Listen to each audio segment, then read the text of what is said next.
Hello everyone, this is CS संगीत Kedia from संगीत Kedia academy. आज का जो वीडियो मैं बना रहा हूं अभी, पर्पस उसका ये है, the topic of the today's video is that is the passing criteria and the exemption criteria in the CS exam.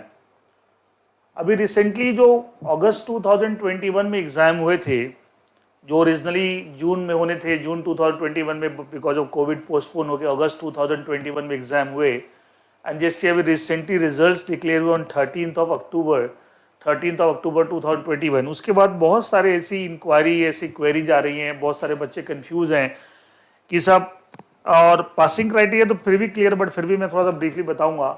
और एग्जामिशन के बारे में बहुत सारे बच्चों को कन्फ्यूजन है कि साहब हमारी एग्जामिशन है नहीं है, एंड अगर है तो उसको अवेल करने के लिए क्या करना पड़ेगा। तो all this things I am going to discuss in this video, ठीक है, so that it will be giving a lot of help to the all the students who are not clear about this things. तो सबसे पहले हम बात करते हैं passing criteria. अच्छा, आज के वीडियो में जो भी डिस्कस करें, इस वीडियो में जो भी डिस्कस करें, that in the context of executive programme and professional programme. इन दोनों कॉन्टेक्स्ट में बात करें, एग्जीक्यूटिव एंड प्रोफेशनल प्रोग्राम। पहले हम बात करते हैं पासिंग क्राइटेरिया।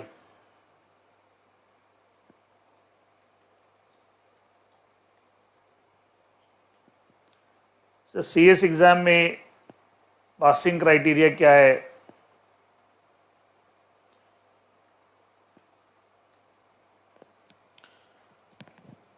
सिर्फ पासिंग क्राइटेरिया, अगर किसी बच्चे ने एक मॉड्यूल दिया है तो हर एक, पहले सिंगल मॉड्यूल की बात करते हैं, चाहे एग्जीक्यूटिव का है चाहे प्रोफेशनल का है। उसने अगर एक मॉड्यूल दिया है, in order to clear that module, in order to pass that module, उसके हर एक पेपर में एटलीस्ट 40% मार्क्स होने चाहिए, क्योंकि 100 मार्क्स के पेपर होते हैं तो कम से कम 40 नंबर आपके हर एक पेपर में होने चाहिए, कम से कम 40 या 40 से ज़्यादा, 40 से कम नहीं होना चाहिए। एंड द सेकेंड कंडीशन, दो कंडीशन है, दोनों कंडीशन फुलफिल होगी तब जाके आप वो मॉड्यूल पास करेंगे।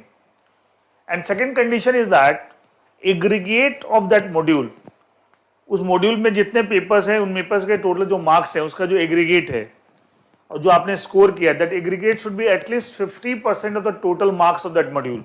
उस मॉड्यूल में जितने सब्जेक्ट्स है उसके जो टोटल मार्क्स है उसमें कम से कम 50% आपने स्कोर किया हो, चाहे आप सारे पेपर के मार्क्स मिला के। दो कंडीशन हो गई। In every paper, student must have scored or secured at least 40% marks, and अगर 100, क्योंकि 100 नंबर के पेपर होते हैं तो कम से कम 40 नंबर हर एक पेपर में आए हो, और एग्रीगेट उस मॉड्यूल में जो सारे पेपर हैं, सारे पेपर कब में आपके जो मार्क्स हैं उसका जो टोटल है वो कम से कम total marks of that module उसका 50% होना चाहिए। अगर ये दोनों कंडीशन फुलफिल है देन ओनली आपको मॉड्यूल पास है। मैं एक एग्जाम्पल देख समझाता हूँ। जैसे अगर हम एग्जीक्यूटिव की बात करें, चाहे एग्जीक्यूटिव का मॉड्यूल 1 ले लो चाहे मॉड्यूल 2 ले लीजिए, दोनों के अंदर ही एग्जीक्यूटिव मॉड्यूल 1 या मॉड्यूल 2 दोनों में 4 पेपर हैं। मतलब मॉड्यूल 1 और मॉड्यूल 2 दोनों में सेम ही चलेगा, दोनों में 4 पेपर हैं। जैसे मॉड्यूल 1 4 पेपर, चारों पेपर में किसी बच्चे ने मॉड्यूल 1 में अपेयर किया, चारों में बच्चे के कम से कम 40 नंबर आए हो, कम से कम बोल रहा हूँ 40 या 40 से ज़्यादा, 40 से कम नहीं होनी चाहिए। और चारों पेपर का जो टोटल 400 नंबर के 4 पेपर हैं, 100 नंबर के 400 का 50% 200। It means each of the 4 papers in module 1 that student must have scored at least 40% marks, that is 40 and above, and total चारों सब्जेक्ट में उसे जो मार्क्स मिले टोटल मिला के 200 या 200 ज़्यादा होने चाहिए। अगर ऐसा है, बोथ द कंडीशन फुलफिल्ड, वो स्टूडेंट ने वो मॉड्यूल क्लियर कर लिया। सेम मॉड्यूल 2 के लिए भी चारों पेपर में हर एक में at least 40 marks, 40 marks and above, and in total चारों पेपर के 400 नंबर के वो 4 पेपर हैं, चारों पेपर के मिला के कम से कम उस बच्चे ने 200 नंबर स्कोर किया है, तब वो बच्चे का मॉड्यूल 2 भी क्लियर। इस तरीके से आपका क्राइटेरिया बहुत सिंपल है, दोनों कंडीशन फुलफिल होनी चाहिए, दोनों कंडीशन फुलफिल होनी चाहिए, that is the at least 40% marks in each of the paper of that module, and in aggregate of all the papers of that module 50%। अगर एक भी कंडीशन, जैसे कई बार बच्चों को होता है हर एक पेपर में 40 एंड अबव आ गए लेकिन टोटल 200 नहीं बना, वो मॉड्यूल पास नहीं है। या कई बार होता है कि साहब टोटल 200 या 200 ज़्यादा है लेकिन किसी पर्टिकुलर पेपर के अंदर आपको 40 से कम आ गए, तो उस केस में भी मॉड्यूल पास नहीं हो, मॉड्यूल स्टूडेंट ने वो मॉड्यूल पास नहीं किया। कि दोनों कंडीशन, कई बच्चों को मैंने सुना है बोलते हुए कि सर हम सब में तो पास हो गए थे लेकिन रह गए, ये क्या मतलब हुआ? उसका पता कैसे बोलते हो, हर एक में 40 एंड अबव आ गए लेकिन एग्रीगेट नहीं बना। बेटा पास कैसे हो गए? पास होने के लिए मतलब गलत, आप जब स्टेटमेंट देते हो तो गलत स्टेटमेंट दे रहे हैं। पास होने के लिए दोनों कंडीशन है, हर एक पेपर के अंदर एटलीस्ट 40% और नहीं है, both the conditions are required to fulfil. हर एक के अंदर 40 एंड अबव एंड एग्रीगेट आपका 50%, बहुत एग्रीगेट आपका 50%, दोनों कंडीशन फुलफिल होगी, then only you are said and you it will said that you have clear that module, you have pass that module. ठीक है, मैंने कई बच्चों को ऐसे सुना है बोलते हुए, बात करते हुए, या हमसे भी कई बार बात करते बच्चे, सर मेरा मॉड्यूल में पास तो हो गया, हर एक पेपर पास हो गया लेकिन मेरा मॉड्यूल पास नहीं हुआ। इसका क्या मतलब हुआ? ठीक है, पेपर वाइज तो आप वैसे भी पास नहीं करते, there is no concept, we have concept of passing the module, इसलिए इस तरह दोनों कंडीशन फुलफिल होनी चाहिए। अब एक बात मैं और ऐड करना चाहता हूं, अगर किसी बच्चे ने एग्जीक्यूटिव के दोनों मॉड्यूल एक साथ दिए, मॉड्यूल 1 एंड 2 एक साथ दिए, ऐसे बच्चे कम है लेकिन मान लीजिए दिए हैं, तो उसमें पास होने का क्राइटेरिया क्या होगा? ये तो मैंने सिंगल मॉड्यूल का बताया था, अगर एक साथ दोनों मॉड्यूल थे उसमें पास। उसमें एक चीज और ऐड करेंगे, देखिए यहां भी सेम, हर एक पेपर में 40 and above and aggregate in that module आपका 50% होना चाहिए, 400 में से 200 नंबर कम से कम होने चाहिए दोनों मॉड्यूल में। लेकिन इसमें एक एडवांटेज आपको क्या मिल सकता है, अगर दोनों मॉड्यूल आपने एक साथ दिए, एग्जीक्यूटिव की बात करें तो एक एडवांटेज आपको क्या मिल सकता है कि अगर मान लिया एग्जाम्पल है, तो मान लिया मॉड्यूल 1 में बच्चे के हर एक पेपर में 40 एंड अबव है एंड टोटल आपको मान लिया 208 है, मॉड्यूल 1 पास है बच्चे का। मॉड्यूल 1 के अंदर बच्चे के मान लिया हर एक पेपर में 40 एंड अबव है एंड टोटल एग्रीगेट मॉड्यूल 1 के चारों में 208 नंबर है, मतलब मॉड्यूल 1 तो पास है। मॉड्यूल 2 के अंदर भी हर एक बच्चे के हर एक पेपर में 40 एंड अबव है, 40 से कम तो किसी में नहीं होना चाहिए, ठीक है, 40 एंड अबव है, लेकिन एग्रीगेट 195 है, एग्रीगेट 195 है। तो देखा जाए मॉड्यूल वाइज देखा जाए तो मॉड्यूल 2 में 195 है, तो आपका मॉड्यूल 2 तो रह गया, क्योंकि 40 एंड अबव तो हर एक पेपर में, लेकिन आपका एग्रीगेट ऑफ मॉड्यूल 2 200 नहीं है, 50% नहीं है, तो आपका मॉड्यूल 2 रह गया। लेकिन जब आपने दोनों मॉड्यूल इकट्ठे दिए हैं तो उसमें एक एडवांटेज ये मिल सकता है कि साहब जितने मार्क्स एक में शॉर्ट हैं और दूसरे में एक्स्ट्रा है तो उसका सेट ऑफ मिल जाता है। क्या मिल जाता है? सेट ऑफ, एक टर्म यूज करते हैं सेट ऑफ। अब देखो यहाँ 5 नंबर कम है, 200 में 5 नंबर कम है, 5 नंबर और होते तो आपका मॉड्यूल 2 पास हो जाता है। यहाँ 8 एक्स्ट्रा है, यहाँ 200 में पास थे, 8 नंबर एक्स्ट्रा है, तो ये इसका बेनिफिट मिल जाएगा, यहाँ पे दोनों मॉड्यूल पास हो जाएंगे, यहाँ पे दोनों मॉड्यूल पास हो जाएंगे। इट मीन जितने मार्क्स एग्रीगेट में हर एक में 40 एंड अबव तो होना ही चाहिए, ये तो ध्यान रखना है। 40 से कम किसी पेपर में हो गए तो आपको वो मॉड्यूल रह गया आपका। लेकिन आपके मान लिया 40 एंड अबव हर एक पेपर में है और एक मॉड्यूल के अंदर आपके एक्स्ट्रा मार्क्स है मोर देन 50% और दूसरे मॉड्यूल में 50% कम है, और जितने कम है अगर उतने या उससे ज्यादा दूसरे मॉड्यूल में एक्स्ट्रा है तो आपको सेट ऑफ क्लेम मिल जाएगा और आपके दोनों मॉड्यूल पास हो जाएंगे। लेकिन अगर इसी केस में अगर ये 195 की जगह 190 होता, अगर ये 190 और ये 208 ही होता, तब मॉड्यूल 2 पास नहीं होता। क्यों? यहाँ 10 नंबर शॉर्ट है, यहाँ 8 ही एक्स्ट्रा है, 8 एडजस्ट कर लेंगे तब भी 200 नहीं बनेंगे, तभी 190 प्लस 8 198, तो फिर मॉड्यूल 2 पास नहीं होगा। इट मीन जितने शॉर्ट हैं उससे उतने या उससे ज्यादा अगर दूसरे मॉड्यूल में एक्स्ट्रा आए हुए हैं तो उस केस में आपको दोनों मॉड्यूल पास हो जाएंगे और आपको सेट ऑफ मिल जाएगा, उसका सेट ऑफ मिल जाएगा। अच्छा, सेम रोल सेम चीज को अगर हम प्रोफेशनल में अप्लाई करें तो प्रोफेशनल में 3 मॉड्यूल, 3 पेपर के, तो उसमें हर एक, अगर प्रोफेशनल की बात करें तो एक मॉड्यूल पास करने के लिए एनी ऑफ द 3 मॉड्यूल, तीनों पेपर के अंदर हर एक पर्टिकुलर मॉड्यूल कोई भी उठा लीजिए, मॉड्यूल 1 मॉड्यूल 2 मॉड्यूल 3, हर एक मॉड्यूल के अंदर सॉरी हर एक पेपर के अंदर कम से कम 40 नंबर और टोटल 300 नंबर हो गए, 3 पेपर हैं, 300 का 50% कितना हो गया? 150, मतलब हर एक के अंदर कम से कम 40 या उससे ज्यादा और टोटल आपको 150 कम से कम चाहिए in all the 3 papers of that module, तो आपको मॉड्यूल पास है। अच्छा, वहां भी इस सेटअप का बेनिफिट मिल सकता है, लेकिन वहां सेटअप का तब बेनिफिट मिलेगा जब आपने तीनों मॉड्यूल इकट्ठे दिए हैं, 2 पे नहीं मिलेगा। ये ध्यान रखना, प्रोफेशनल प्रोग्राम के अंदर ये बात just keep it in mind, क्योंकि बच्चे क्या करते हैं एग्जीक्यूटिव में 2 मॉड्यूल में मैंने सेटअप बता दिया तो प्रोफेशनल में वही लगाने की कोशिश करते हैं। नो, एक्चुअली इंस्टीट्यूट का जो रूल है, जो प्रोविजंस है, क्राइटेरिया, जो लॉ, जो इसके प्रोविजंस हैं, नॉर्म्स है, वो ये है all the modules of that level. तो एग्जीक्यूटिव में 2 ही मॉड्यूल है तो ऑल द मॉड्यूल में 2 आ गए, प्रोफेशनल लेवल पे 2 नहीं है, 3 मॉड्यूल है। तो एक्चुअली क्राइटेरिया सेटअप का बेनिफिट कब मिलता है? When you have appeared for all the modules of that level. तो एग्जीक्यूटिव प्रोग्राम में 2, एग्जीक्यूटिव लेवल पे 2 ही मॉड्यूल है, इसे हम दोनों की बात कर रहे हैं। प्रोफेशनल प्रोग्राम में 2 मॉड्यूल है, 3 मॉड्यूल है, 3 पेपर के 3 मॉड्यूल है।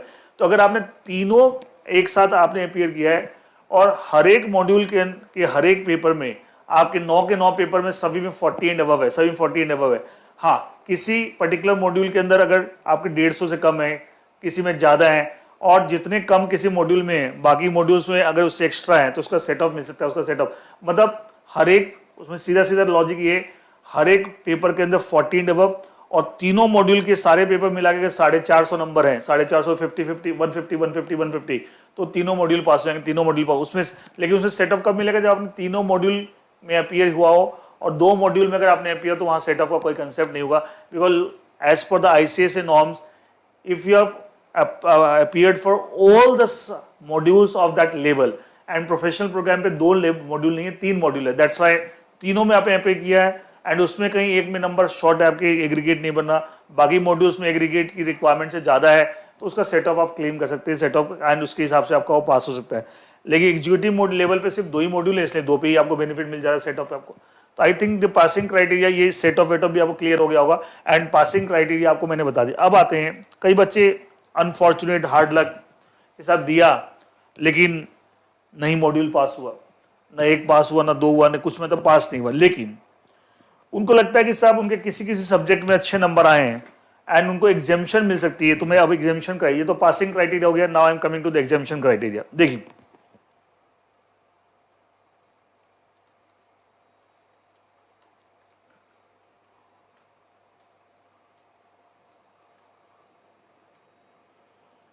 एग्जामिशन criteria, again executive and professional के लिए बात कर रहे हैं। अरे एग्जामिशन क्राइटेरिया में भी 2 एग्जामिशन क्राइटेरिया है, तो दोनों मैं एक करके बताऊंगा। पहला,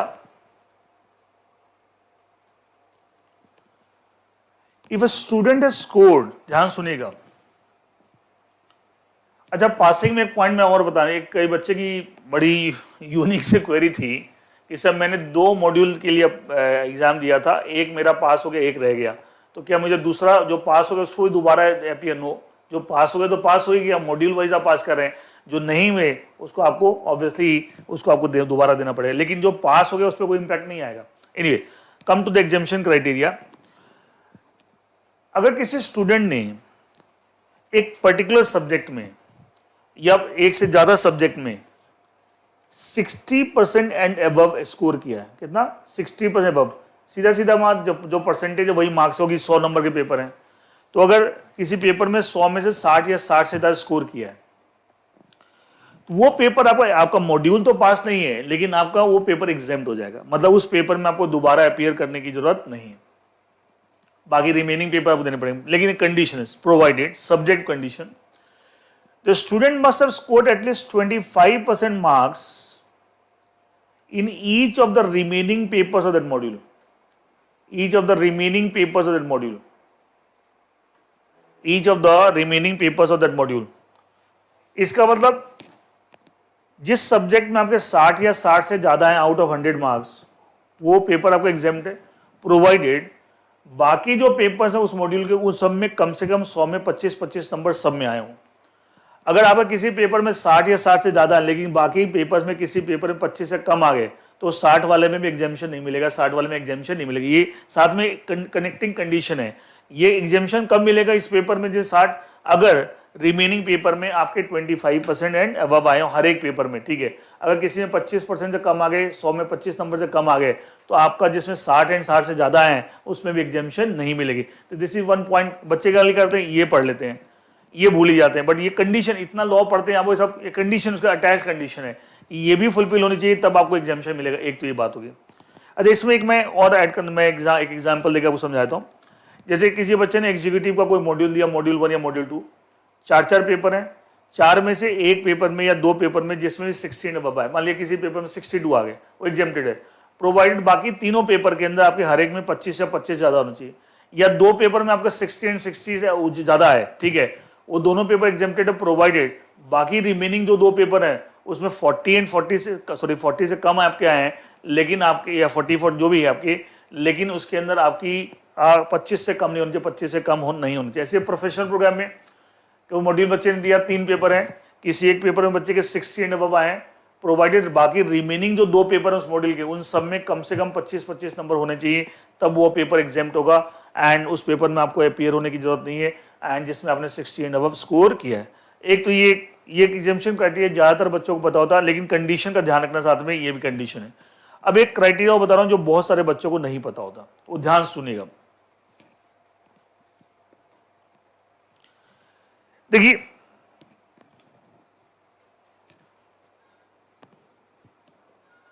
सेकेंड क्राइटेरिया, और दोनों को मिक्स नहीं करना, ये अलग है ये अलग है, दोनों जो मिक्स नहीं करना, दो अलग अलग criteria. Second criteria, if a student has scored 60% in aggregate, ध्यान सुनिए 60% in aggregate, पर्टिकुलर पेपर की बात नहीं कर रहा, in aggregate of all the papers of a module except one paper, एक पेपर छोड़ के बाकी जितने भी पेपर्स मॉड्यूल में हैं, अगर उन वो पेपर्स का, एक पेपर को छोड़ के बाकी सारे रिमेनिंग पेपर्स का जो एग्रीगेट है उसका कम से 60% स्कोर किया है, तो सारे के सारे paper except that one paper जिसमें उसके 60% एग्रीगेट है, वो सारे के सारे पेपर एग्जेम्प्ट हो जाएंगे, सारे के सारे पेपर एग्जेम्प्ट हो जाएंगे। मैं अप्लाई करके दिखाऊंगा। अच्छा, जो एक्सेप्ट वन पेपर है उसमें कोई कंडीशन नहीं कि 25% या उससे ज्यादा जैसे पहले क्राइटेरिया में था, कोई कंडीशन नहीं है उसमें। ओनली रिक्वायरमेंट, चाहे उसके नंबर 2 आए हो, 5 आए हो, 10 आए हो, उससे कोई फर्क नहीं पड़ता। ओनली थिंग इज दैट वो जो एक पेपर जिसको हमने छोड़ एक्सेप्ट वन पेपर लिखा है, अब मैं अप्लाई करके बताऊंगा, उस पेपर में स्टूडेंट ने एग्जाम में अपीयर जरूर हुआ हो, मतलब एब्सेंट नहीं होना चाहिए। Student must appeared in the examination in that paper. अगर वो एब्सेंट रह गया फिर नहीं मिले एग्जामिनेशन। अगर उसने अपीयर हुआ, चाहे उसके अंदर से पेपर 2 आए हो, सॉरी उसमें नंबर 2 आए हो, 5 आए हो, 10 आए हो, 50, उससे कोई मतलब नहीं है। आपके ओनली अपीयरेंस रिक्वायर्ड, ये 25% वाली बात जो फर्स्ट क्राइटेरिया में थी वो यहाँ पे नहीं है, ठीक है, वो यहाँ नहीं है। खाली क्या देखना है कि जितने पेपर्स एक मॉड्यूल में है उसमें एक पेपर छोड़ के, ठीक है, बाकी रिमेनिंग पेपर्स का जो एग्रीगेट है उसके अंदर स्टूडेंट का स्कोर एग्रीगेट 60% एबव है, तो स्टूडेंट के वो तीनों पेपर, सारे पेपर एग्जाम्प्ट हो जाएंगे except that one paper. And उस वन पेपर के अंदर ओनली अपीयरेंस रिक्वायर्ड, अपीयरेंस जरूर चाहिए आपको। एग्जाम में बच्चे ने अपीयर जरूर किया हो, एब्सेंट नहीं होना चाहिए। नंबर कितने हैं उससे कोई फर्क नहीं पड़ता, मैं एक एग्जाम्पल लेके समझाता हूँ। जैसे मान लो एग्जीक्यूटिव के हम मॉड्यूल 1 या मॉड्यूल 2 कोई भी एग्जाम्पल लेते हैं, क्योंकि दोनों में नंबर और पेपर 4-4 ही हैं। अच्छा, एग्जीक्यूटिव का कोई मॉड्यूल ले हैं, 4 पेपर है, मॉड्यूल 1 में भी 4 पेपर है, मॉड्यूल 2 में भी 4 पेपर है। न्यू सिलेबस की बात कर रहा हूँ, ओल्ड सिलेबस में 4 और 3 है, ठीक है। मॉड्यूल 1 में, ओल्ड सिलेबस में 4 है, मॉड्यूल 2 में 3 है। अच्छा, न्यू सिलेबस 4-4 पेपर है।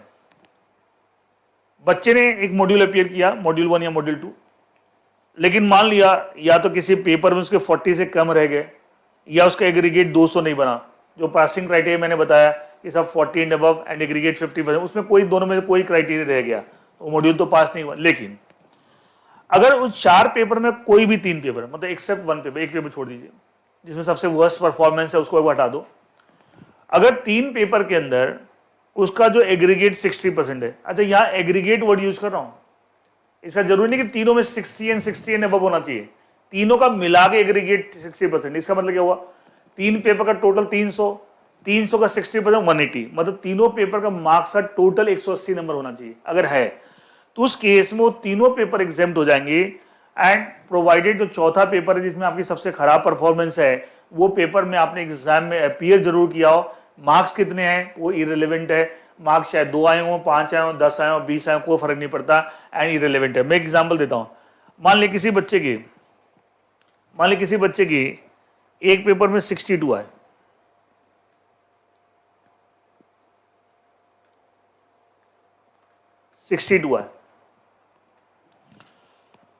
दूसरे पेपर में मान लिया 55 है, एंड तीसरे पेपर में आपको 65 है।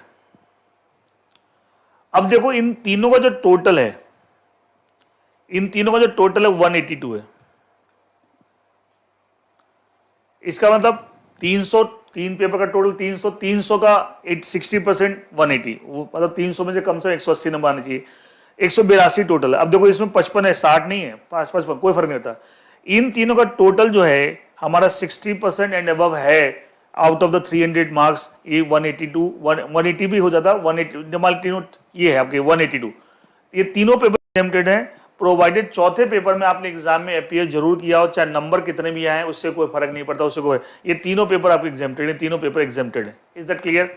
अच्छा, इसमें एक बात मैं और ऐड करना चाहूंगा, कई बार मेरे पास ऐसे केस आते हैं, कई बच्चे मेरे से पूछते हैं, जैसे मान लिया किसी बच्चे के ऐसे नंबर है और चौथे पेपर में मान लिया उसकी कुछ भी ले लीजिए, मान लिया 20 नंबर आ गए, तो बच्चा क्या करता है, फर्स्ट क्राइटेरिया के हिसाब से देखता, अगर फर्स्ट क्राइटेरिया इसमें लगाएं, सर मेरे फर्स्ट इसके हिसाब से सर मेरे इसमें एग्जामिशन मिल जाती 62 वाले में, वो तो 60 है वो हर एक पेपर में देख रहा है, इसमें भी एग्जामिशन मिल जाती, लेकिन मिल नहीं रही क्योंकि मेरे एक पेपर में 20 आगे 25 एंड अबव नहीं है, वो फर्स्ट क्राइटेरिया के हिसाब से देख रहा है। लेकिन इसके अंदर अगर हम सेकेंड क्राइटेरिया लगाएं तो देखा जाए आपके, तो बच्चा बोला कि सर मेरे तो दो एग्जामिशन रहेगी क्योंकि एक पेपर में मेरे को 20 आगे 25 से कम आ गए, इसलिए मेरे दोनों एग्जामिशन रहेगी। बट यहाँ पे उस बच्चे की दो नहीं 3 examination according to second criteria.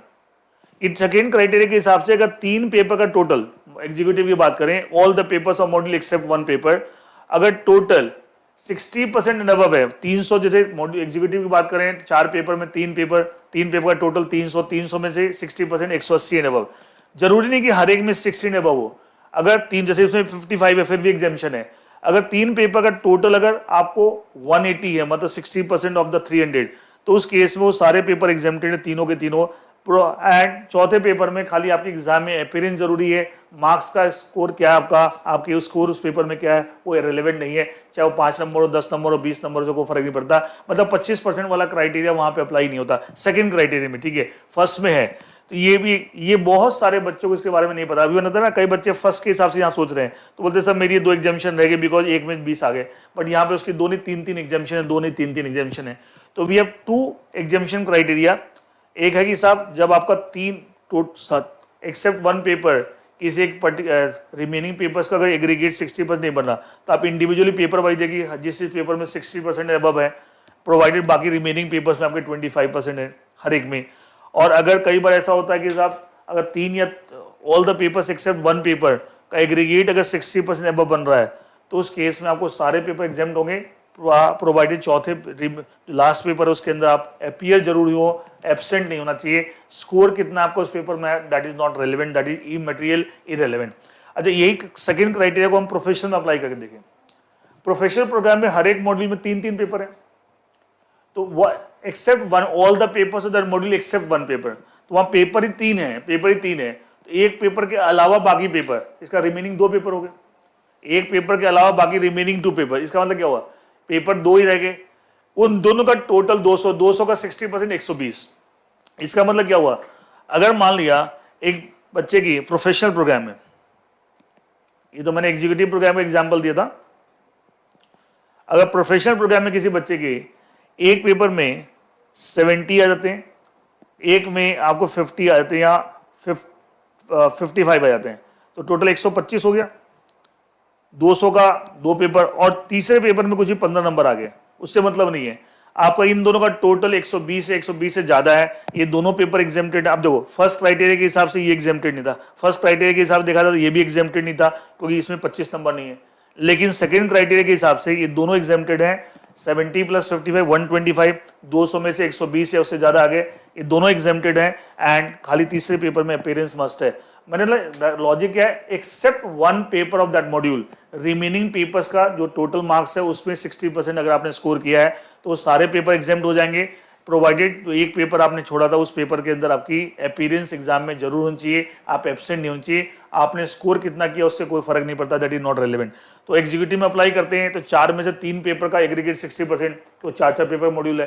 Professional में अप्लाई करते हैं तो 3 पेपर, 3 पेपर के मॉड्यूल है, 3 पेपर में 2 पेपर का एग्रीगेट 60% अबव, तो आपके वो एक पेपर एग्जाम्प्ट हो जाएंगे। तो आई थिंक मैंने बहुत डिटेल में एग्जामिशन क्राइटेरिया डिस्कस कर दिया है। एग्जामिशन तो दोनों पासिंग क्राइटेरिया बता दिया, अब एग्जामिशन क्राइटेरिया बता दिया। अब एक सवाल बच्चे और मेरे से पूछते हैं, सर ठीक है हमने समझ आ गया कि हमारी एग्जामिशन है नहीं है, हमें समझ आ गया, अगर मेरी कोई बच्चा पूछता है सर मेरी एग्जामिशन है तो एग्जामिशन अवेल करने के लिए मुझे क्या करना पड़ेगा? कुछ नहीं करना, ऑटोमेटिक एग्जामिशन है। ऑटोमेटिक एग्जामिशन का मतलब क्या है, देखिए आपने मॉड्यूल पास नहीं किया लेकिन उस मॉड्यूल के कुछ पेपर एग्जाम्प्ट हो गए, तो नेक्स्ट टाइम जब आप उस मॉड्यूल के लिए एग्जामिनेशन मॉड्यूल में अपीयर होने के लिए एग्जामिनेशन फॉर्म फिलअप करेंगे तो इस एग्जामिनेशन फॉर्म में ऑटोमेटिकली एग्जामिनेशन दिखाएगा, आपको कुछ नहीं करना, इंस्टीट्यूट ने ICSI ने ऑटोमेटिकली एग्जामिशन ग्रांट कर दिया, दिखाएगा कि आपके ये पेपर एग्जाम्प्ट है, और वो फर्स्ट क्राइटेरिया सेकंड क्राइटेरिया जिसके हिसाब से भी बनेगा वो अपने आप दिखाएगा आपके क्या क्या ऑटोमेटिक एग्जामिशन है, आपको उसके लिए कुछ नहीं करना। हाँ, अगर आपको एग्जामिशन अवेल नहीं करनी है तब उसके अंदर ऑप्शन आता है कि if you don't want to avail the examination, तो फॉर्म के अंदर आता है जब ऑनलाइन एग्जामिनेशन फॉर्म भरते हैं कि तो उस केस में आप उसको एग्जामिशन को फोरगो कर सकते हैं, छोड़ सकते हैं कि सर मुझे एग्जामिशन नहीं चाहिए। लेकिन अवेल करने के लिए कुछ नहीं करना, ऑटोमेटिकली फॉर्म में इनबिल्ट होगी आपको। लेकिन अगर आपको नहीं अवेल करनी एग्जामिशन तो उसमें ऑप्शन आएगा if you don't want to avail the examination, तो उसमें क्या करना है वो फॉर्म के अंदर दिया हुआ एंड उसके अकॉर्डिंगली आप कर सकते हैं। लेकिन अवेल करना उसके लिए कुछ नहीं करना, ऑटोमेटिक एग्जामिशन है। लेकिन मेरी एक एडवाइस है, किसी भी बच्चे को एग्जामिशन मिल रही है जिस पेपर में मॉड्यूल पास नहीं हुआ, एग्जामिशन जरूर अवेल करनी चाहिए। कई बार उनके फ्रेंड्स वगैरह क्या सजेस्ट करते हैं, अरे ये पेपर बड़ा स्कोरिंग है, इसमें बड़े अच्छे नंबर आ जाते हैं, इस कारण से दूसरे पेपर में बेनिफिट मिल जाता है, इसको तो एग्जामिशन। एकदम नहीं, फालतू की बातें ऐसे नहीं। जो एग्जामिशन मिल रही है you must avail it, you must avail it. अच्छा, एक और बात, अगर वैसे तो मैं एडवाइस करता हूँ कभी भी कोई एग्जामिशन आप मत छोड़ो जो मिल रही, क्यों देखिए जो एग्जामिशन मिल गई वो पेपर आपको दोबारा अपीयर नहीं होना।